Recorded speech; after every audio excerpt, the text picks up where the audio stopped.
안녕하세요. 최변TV의 최선혜 변호사입니다.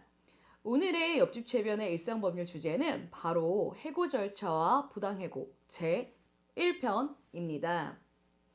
유튜브 시청자 여러분들의 상당수는 직장인이거나 사업자인 경우가 많으실 거예요. 그런데 여러분, 해고 절차에 대해서는 얼마나 알고 계세요? 정확하게 대답하시는 분들은 생각보다 많지 않을 것입니다. 사업자가 직원을 해고할 때 근로기준법이나 취업규칙상의 해고 절차를 지키지 않는 회사가 생각보다 많습니다. 그 이유는 회사가 갑질이 심한 회사여서 악질이어서 그런 경우도 있지만 대부분은 회사가 지켜야 하는 해고 절차에 대해서 잘 모르기 때문인 경우가 대부분입니다. 마찬가지로 해고를 당하는 직원들 역시 해고 절차에 대해서는 잘 모르는 경우가 아주 많습니다. 예를 들어 만약 회사의 사장님이 넌 오늘부터 해고야 라고 말로 해고 통보하는 것은 적법할까요? 아니면 구두로 이렇게 해고 통지를 하는 것은 부당해고일까요? 유튜브 시청자 여러분들은 어떻게 생각하세요? 제가 생각할 때에는 두 가지 대답이 가장 많이 나올 것 같습니다. 첫 번째는 오늘 일상법률 주제가 해고 절차와 부당해고. 느낌상 왠지 해고 통지를 말로 하는 것이 적법한 해고 통지가 아닐 것 같다고 생각하실 것 같습니다. 두 번째는 한 번 더 머리를 쓰시는 거죠.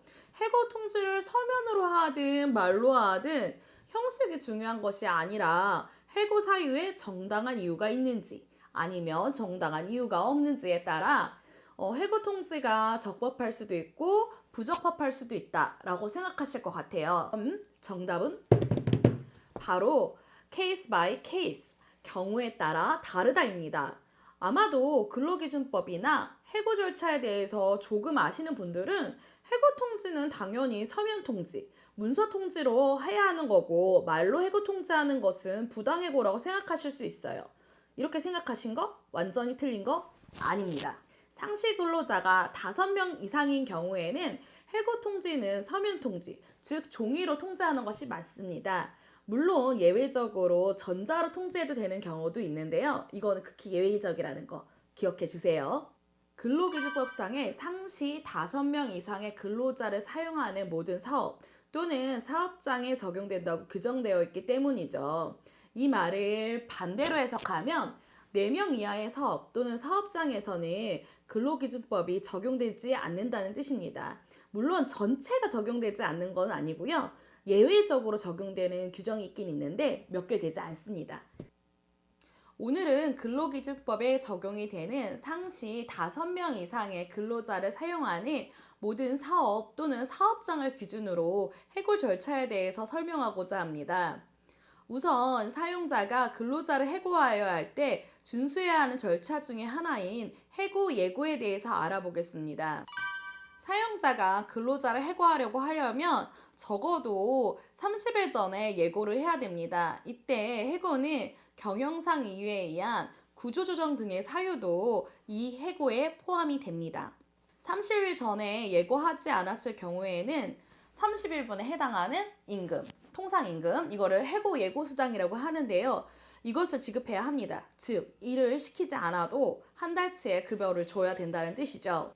다만 근로자가 계속 근로할 기간이 3개월 미만인 경우, 천재사병 그 밖에 부득이한 사유로 사업을 계속하는 것이 불가능한 경우, 근로자가 고의로 사업에 막대한 지장을 초래하거나 재산상의 손해를 끼친 경우, 이 경우는 근로기준법 시행규칙 별표에 자세히 기록이 되어 있어요. 옆에 이렇게 뜰 거예요. 아마 뜰 거예요.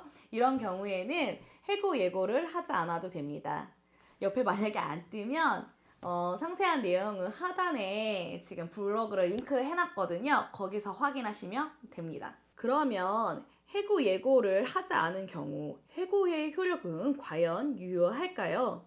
우리나라 헌법재판소와 대법원은 일관되게 해고 예고를 하지 않아도 해고 효력 자체는 유효하다고 판단하고 있습니다.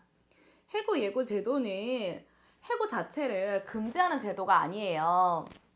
해고 예고 제도는 해고 자체를 금지하는 제도가 아니라 해고를 할 경우에는 일정한 유예기간, 약 30일 이상을 두거나 해고 예고 수당을 지급하는 것을 내용으로 하는 제도라고 보고 있기 때문이에요. 예를 들자면 사용자가, 그러니까 회사의 사장님이 근로자를 갑자기 해고하는 거예요.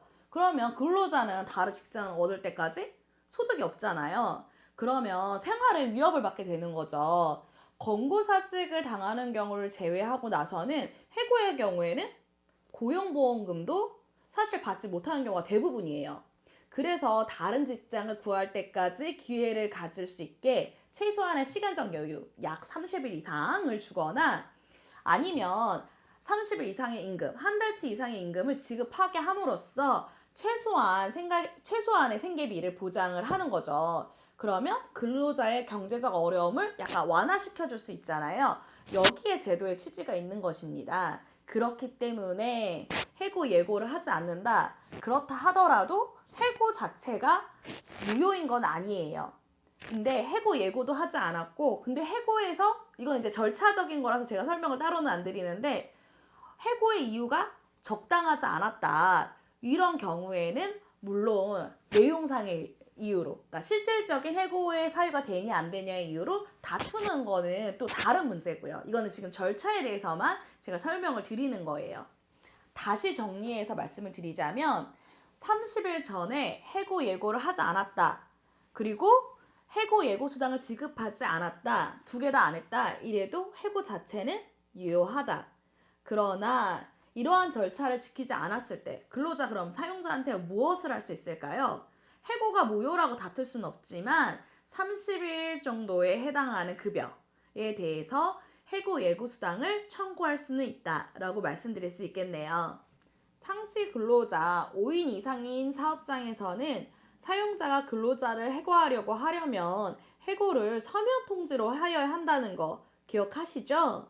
이때 통지서에서는 절대로 이 두 가지 내용이 빠지면 안 됩니다. 하나는 해고 사유, 왜 해고가 되었는지 생각보다 여러분들이 생각하는 것보다 자세히 기술이 되어 있어야 돼요. 두 번째, 해고 시기. 이것이 정확하게 서면에 나와 있어야 됩니다. 해고 시기가 뭐냐면 언제부터 너를 해고한다. 그 해고 앞으로 나오지 마 하는 날짜 있잖아요. 그런 날짜가 정확하게 써져 있어야 돼요. 그리고 여러분 제가 기억하시죠? 방금 전에 저희가 뭐 했죠? 해고 예고에 대해서 얘기를 했죠. 근데 만약에 해고 예고할 때 해고 통지에 들어가야 되는 내용, 해고 사유와 해고 시기가 나와 있었다. 이 경우에 별도로 해고 통지해야 될까요? 하지 않아도 이것은 해고 예고 통보에 다 그 내용이 들어가 있다면 이것은 해고 통지를 한 것으로 봅니다. 사용자, 회사의 사장님이죠. 넌 오늘부터 해고야 라고 사장님이 구두로 의사표시를 했다. 해고의 의사표시를 했다. 이런 경우에는 사실상 해고 자체는 이루어진 게 맞아요. 그런데 이거를 서면으로 한 게 아니라 그 구두로 말로 통지한 경우에는 근로기준법 제27조 2항을 위반하였기 때문에 절차적 정당성이 제대로 갖추지 못하게 되어서 해고의 효력이 부정되는 것입니다. 해고는 맞는데 효력이 부정된다? 말이 조금 어렵죠. 좀 더 이걸 쉽게 표현을 하면 해고 통지는 서면으로 하지 않았다. 그래서 절차가 위반되었으니 이건 해고가 무효이다 라고 근로자가 다투면 그 해고 통지의 효력이 없어지기 때문에 노동위원회나 법원에서 해고 자체를 무효라고 판단을 하게 되는 것입니다. 그런데 근로자가 해고 무효를 3개월 내 또는 상당한 기간 내에 해고 무효를 주장하지 않는 경우에는 그대로 해고 자체는 유효하게 되는 거죠. 그럼 이러한 구두 해고 통지로 인한 부당해고 어떻게 구제될 수 있을까요? 여러분들이 어떻게 사장님하고 다퉈야 될까요? 해고가 있었던 날, 그러니까 해고일로부터 몇 개월 내? 3개월 이내에는 지방노동위원회에 부당해고 구제 신청이라는 것을 하셔야 됩니다. 아니면 상당한 기간 내에 법원에 부당해고 무효 확인 소송을 제기할 수도 있어요. 상당한 기간, 어느 정도인지 궁금하시죠? 이걸 정확하게 며칠 이렇게 말씀드릴 수는 없어요. 그런데 이 정도 기간이면은 뭐가? 사용자가 근로자가 더 이상 부당해고를 다투지 않았겠구나 라고 생각할 수 있는 기간이 있어요.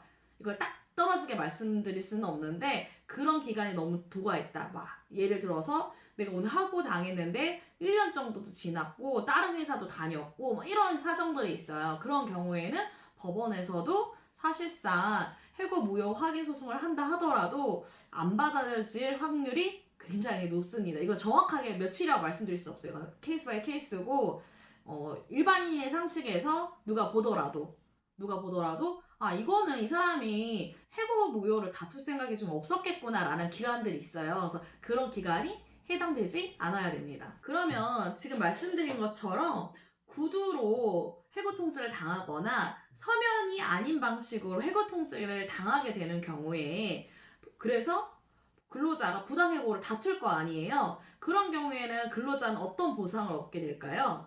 일단 부당해고가 인정이 되면 첫 번째로 해고당한 회사로 복직할 수가 있어요. 두 번째로는 해고일로부터 회사에 복직하는 기간까지 급여 못 받으셨을 거 아니에요. 그 급여 상당액을 피해보상으로 받으실 수가 있습니다. 물론 이제 회사 안 가는 기간 동안 내가 아르바이트를 했다 이런 거에 대해서는 좀 반영이 돼서 금액이 줄어들 수가 있는데요. 이거는 경우에 따라서 그 액수가 좀 다르기 때문에 이거는 따로 기회가 되면 설명해 드리도록 할게요. 지금까지 개괄적인 해고 절차 위반과 그에 따른 부당해고, 즉 해고 절차의 제한에 대해서 알아봤어요. 그러면 해고 절차에 대한 제한에는 해고 예고 통지, 그리고 서면 통지 이렇게 두 개만 있을까요? 근로기준법에는 명확하게 정하고 있는 것은 이렇게 두 개인 것 같아요. 그런데 근로기준법 외에도 해고 절차에 대해서 규정하고 있는 것이 있는데요. 하나는 단체협약, 또 하나는 취업규칙이에요. 근데 단체협약과 취업규칙이 있는 회사도 있고 없는 회사도 있고 이 내용에 해고 절차에 대해서 규정하고 있는 것도 있고 아닌 것도 있어요. 이런 부분에 대해서는 오늘 다 다루기에는 너무 내용이 많아요. 그래서 이 부분은 해고 절차, 부당해고 제 2편에서 따로 설명해 드리도록 하겠습니다. 지금까지 최변TV의 최선의 변호사였고요. 다음 영상인 해고 절차, 부당해고 제 2편도 기대해 주세요. 감사합니다.